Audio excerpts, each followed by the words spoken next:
నిజంగా అర్థం కాలేదు. Still you didn't understand. Again I will try. ఇది క్రిష్ గారు, నాకు ప్రతి సినిమా ఒక journey. Okay, Harihara Veeramallu cinema నేను కొంత భాగం చిత్రీకరించాను. నాకు పవన్ కళ్యాణ్ గారంటే ప్రేమ, ఇష్టం. ఏం రత్నం గారంటే అమితమైన గౌరవం. చిన్నప్పుడే సూర్య మూవీస్లో ఆయన పోస్టర్ చూసి పనిచేయాలనుకున్నాను. బేసిక్గా ఆయనతో ఇన్స్పైర్ అయిన వాళ్ళం. కొన్ని షెడ్యూలింగ్ కారణాల వల్ల మేము స్టార్ట్ చేసిన తర్వాత కోవిడ్ కావచ్చు, అనేకమైన షెడ్యూలింగ్ కారణాల వల్ల నేను కొంచెం పక్కకు రావాల్సి వచ్చింది. నా ఇష్యూస్, నా పర్సనల్ ఇష్యూస్ వల్ల నేను పక్కకు రావాల్సి వచ్చింది. సో అది ఆ జర్నీ పూర్తయింది, ప్రయాణం.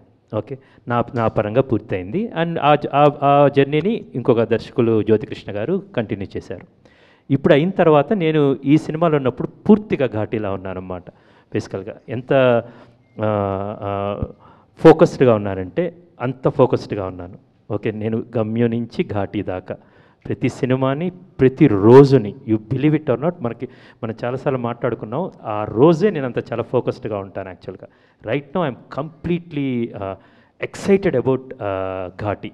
సెప్టెంబర్ 5వ తారీఖు మీరు దాన్ని చూడబోతున్నారు. నేను నిన్న నైట్, ఈరోజు మార్నింగ్ చెన్నై నుంచి వచ్చాను.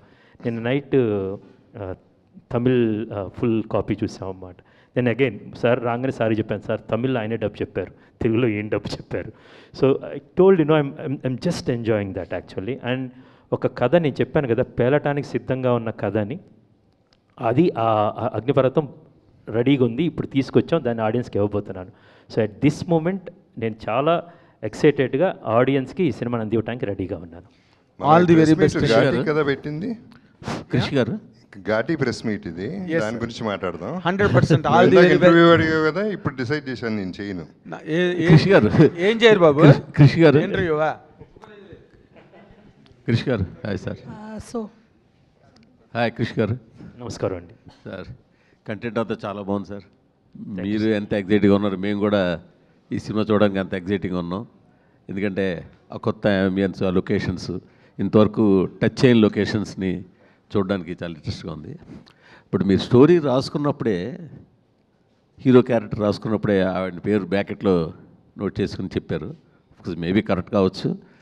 బట్ మాకు అనిపిస్తుంది ఏంటంటే, అనుష్క గారి పక్కన ఇప్పుడు ఇలాంటి క్యారెక్టర్లో, ఇలాంటి సబ్జెక్ట్లో, ఇలాంటి సినిమాలో హీరోగా చేయడానికి తెలుగులో ఎవరైనా రెడీగా ఉండి ఉంటారా? ఎవరు ఉండరనే ఆలోచనతో మీరు తమిళలోకి వెళ్ళారంటారా? నేను కేవలం ఆయన ఈ సినిమా రాస్తున్నప్పుడు ఆయన గజరాజ్ అనే సినిమా చేశాడు, టానాకారన్ అనే సినిమా చూశాను, ఇరుగుపట్రే అప్పుడు నేను చూశాను యాక్చువల్గా. కొంతమందితో వెళ్తున్నప్పుడు మీరు నా ఫిల్మోగ్రఫీ తెలుసు మీకు. వేదం సినిమాలో అనేకమైన మంది ఆ క్యారెక్టర్, నాగయ్య గారి క్యారెక్టర్, రాములు అనే క్యారెక్టర్ ఎంత ఇంపార్టెంటో మీ అందరికీ తెలుసు యాక్చువల్గా.